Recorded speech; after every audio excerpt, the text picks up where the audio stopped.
Hello, hello, hello, and good morning, good creative Monday morning. Welcome to Conversations with JR.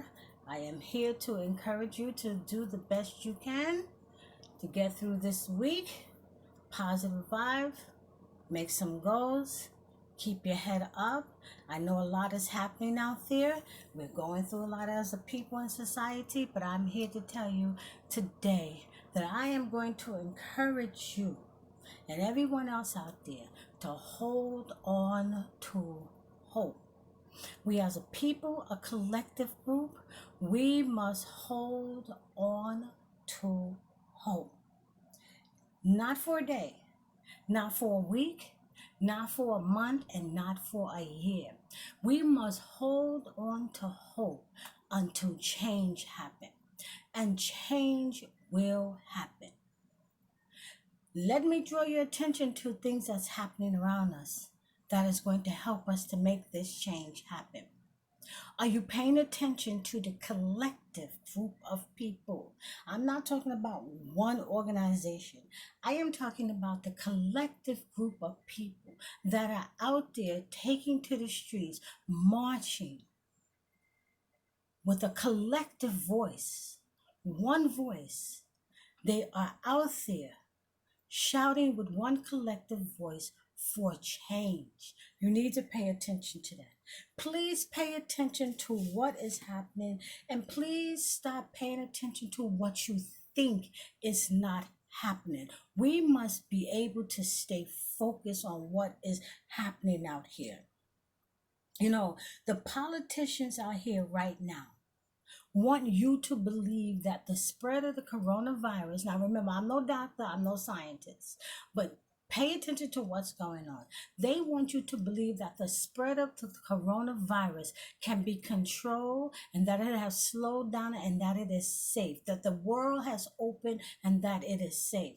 I am telling you that it is your duty to fight this falsehood, and by all means necessary, have yourself tested, have your family tested, learn how you can take care of yourself and be safe, and do not leave the safety of your life, your children, and your family and your friends in the hands of these politicians. This is an election year and everything is in chaos. This is an election year, and the only thing this current administration is concerned about is holding back funds from people, financial funds. They're not signing off on any bills. People are hurting financially. They're holding back financial funds from people who really, really need it as a scare tactic to get people to vote for them. You must pay attention to what is going on. The only thing that this current administration is concerned about is being reelected into 4 more years so that they could continue their destruction of the Black and brown people in the communities. You need to pay attention to what is happening and not what you think is not happening. It's the political leaders are the ones that are supposed to be banding together, leading by example, to destroy this racial battle that we got going on, to restore our nation and our country back to health. They are the ones who have the political crowd and the power and the money to do so. But yet, if you pay attention to what they are doing, they are ignoring that. They are showing you, this current administration is showing you that Black and brown people lives do not matter. They are showing you. This current administration wants you to believe and think that we as a people, we are powerless and they are the stronger and they are the powerful. And this falsehood, let me tell you something, this fallacy that they got in the minds of the people, that they are all powerful and that we are the weaker people. No, we must push back against that fallacy by voting. And I know a lot of people get tired of hearing people saying vote, vote, vote. Let me tell you something. If you do not vote, your voice will not be heard and you are not going to be a part of change. You are going to be sitting where you are right now, still complaining about the same old things, because why? You did not fight with your vote against this current administration. I know that it seems like we feel like we are beaten and that we continue to be beaten down. But that's not the case. Yes, we are facing a lot of budget cuts. We are facing, look what they're doing. Trying to force our children to go back to these dilapidated schools where there's poor ventilation, no air conditioning. You know, the conditions in some of these schools are really, really bad. But they are trying to get you to think that these are the conditions, this dangerous cesspool that they're trying to send our children back in. They're trying to get you to believe that it's going to be okay. No, we must, as parents, as teachers, principals, the administrative, we cannot show any fear. We must hold on to hope. We must push back against the administrator that is sending our children into danger while the wealthy, the rich, the elite, the well-to-do, their children are safe. Their children have private tutors and their children have ways of learning.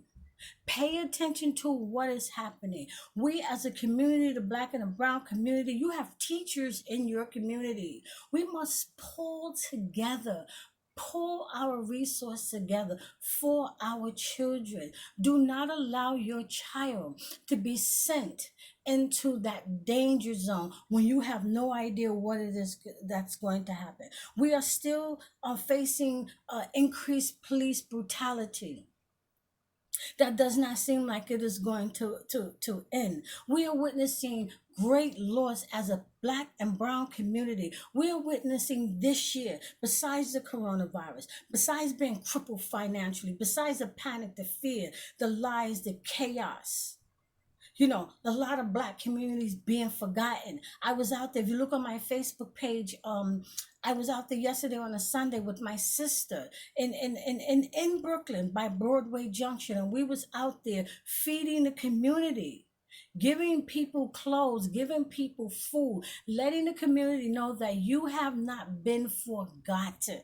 You have not been forgotten. We are experiencing great loss right now. You know, my heart goes out because the loss to the Black community of people of good moral values and standards are few and far apart. You know, Chadwick Boseman, we pray for his family. Congressman John Lewis, you know, B. Smith, the Black businesswoman who was a restaurateur and show other Black women that, you know, these things are possible. These we can create for ourselves. These things are possible. You know, NBA player Kobe Bryant, what a tragic loss. Clifton Robbins from the NBA. We have jazz legend Ellis Marsalis. You know, he's leaving a legacy for us. You know, the founder of Uptown, the label Uptown hip hop movement. You know, Andre Harrell. We also the founder of the Roots. Malik B. We have, as a Black community, we are experiencing great loss. But at the same time, we must hold on to hope. We must continue to gather. We are not losing. We are not a beaten people. We are not a beaten race. We are not losing. Do you understand? One by one, look at the organizations that are refusing now to stand by silent and see sisters and brothers out there being slaughtered. This racial tension is just getting worse. We have the NBA. Look what the NBA is doing. Look what the National Baseball League is doing. The National Women Basketball League. They are using their money. They are using their position. They are standing firm and silent, and they are speaking out. This is a very painful time for everyone. If you think that only the Black and the brown community is being affected, what affects us? They think, you know, the common working person, what affects us it's a domino effect now. It's affecting everyone. And now people can no longer, even the white ones, the coaches, the owner of these teams, they can no longer sit back with their arms crossed and with the attitude of, you know, this is no longer my business, because they are being affected also. And I hope that the NBA and the National Basketball League and the National Women's Basketball League, I hope, it is my sincere hope that they keep the pressure on. And I'm hoping that more organization, more Black people with influence and money and power, I am hoping that they will continue to join. I hope that they will continue to join this collective movement. This is not a movement of one person and one group. This is a collective movement of voices. Different ethnics, different countries are joining us. And we have to continue this. Listen, we made history again. When the young when the young Yolanda Renee King, the granddaughter of Martin Luther King III, when she raised her voice recently at the March on Washington, reminding the masses of people how crucial it is to remember and to revive the vision, the dream to end racism and to continue to fight for true emancipation. We must fight fully for 100%, not partial. Let's not stand for 10%, 20%, 30%. We want this system to be dismantle. We need to fight for true emancipation from a system that we have been shackled to, a system of dominance that have kept the Black and the brown community locked in this crippled cycle of poverty, ignorance, emotional brokenness, and mental anguish. That's where a lot of the anger coming from. And then we're giving it back to one another. Black people, brown people, let's stop fighting against each other. We are not the enemy. That's what they want us to be. Crabs in a barrel, pulling each other down, destroying each other, destroying our community. We are doing their job for them. Let's stop fighting against each other. Listen, it's been more than 400-500 years. And Black and brown people are still considered, we are still considered what they consider us to be intruders. They consider us to be intruders in a land where white supremacists threaten to kill the dream. Threatens to kill the dream. We are not a beaten people. We are not an ignorant people.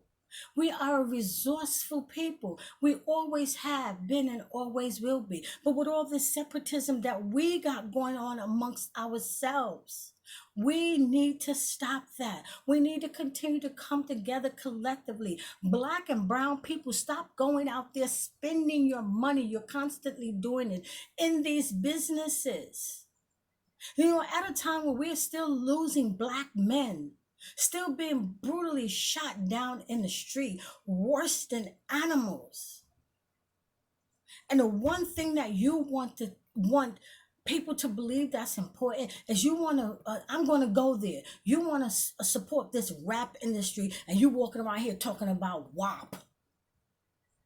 How do you think that mother and that father feel going to that hospital, seeing their child shackled to a bed like a criminal? And he can't even move and he's been shot in his back 7 times and you walking around here. Listen, I am sorry. We need to stay focused as a community on what's really important and stop this foolishness. Stop this foolishness. We need to revive the dream, keep the dream going. It is for this generation and it is for future generations. When the civil rights movement was happening, those people put their lives on the line so you and I can sit where we are sitting, to be educated where we are being educated, to work where we work, to have freedom, to have rights. The work is not over. It's got to continue. But we need to be focused on what really matters. People matter. The collective voices matter. People, stop the looting. Stop it. Okay? You're taking away from what's really important. You are making us look like the criminals and the ignorant people that they label us to be, the downtrodden, no good N-word that the people are labeling us to be. Stop it. Stop the looting. Stop the rioting. But by all means, continue to march. Continue to raise your fists. Continue to do that in the name of progress. Keep kneeling in silence. Take a knee in silence. We can beat them. We can bring them down. I'm going to take you back in history. The boycott in Montgomery boycott, the bus boycott. It took them 1 year. They stayed off those buses for 1 year. Read your history. Review your history about how many times a group of Black and brown people have come together collectively with one mind, one mission, one voice for the people and risk their lives. You need to stop this silliness. This is very serious. This is very serious. You know, you see grown men on TV crying, breaking down in tears. This is very painful for our community. And you out there breaking in stores and laughing and looting and rioting. Shameful. Shame on you for disgracing this movement and for disgracing the lives of George Floyd and all the other men who have lost their lives. And we are out there now. Take a knee in silence. If you can't do nothing else, take a knee in silence. Go home and sit down and talk to your children and educate your children. We must push back against this current administration. This current administration has failed us, Black people, brown people. It has failed us. I don't understand why the churches are not out there pushing voter registration drive. I don't understand why they're not out there. You don't have to open your doors to your church if you don't want to, but stand in front of your church. Put your mask on. Why aren't you out there pushing voter registration drive? Where are the Black leaders in the community coming out to register people to vote? We need a massive movement at the voting polls to get this current administration out. And I don't want to hear that the next administration that's coming in is not going to do any better. How do you know? How do you know? 4 more years of this? If you can stand for 4 more years of this, then good for you. But I cannot. People, let's hold on to hope. Let's hold on to each other. Let's do this the right way. Keep pressing. Sit down in your homes and have conversations that are valuable about collectively moving forward. We need to get some Black leaders in our community. We need to be safe and restore our nation back to the progress that we need so we can get our children back into school safely. Safely. This is Conversations with JR. This is collective, happy, creative Monday morning. I hope all is well with everyone. I hope everyone will share this, like this. Let's do what's important now. WIN. What's important now is that we gather together and support these movements. And when you see people looting and rioting, you need to pull them aside. Yo, brother, sister, what you doing? Because they are disgracing the memory of people that we are marching in the name of. Until the next conversation, I hope the conversation that you are having in your home is a peaceful one. And I hope that you're educating your children on what is going on out there and how that you can come together collectively and be a positive voice during this time of turmoil. Thank you for listening and watching. Until the next time.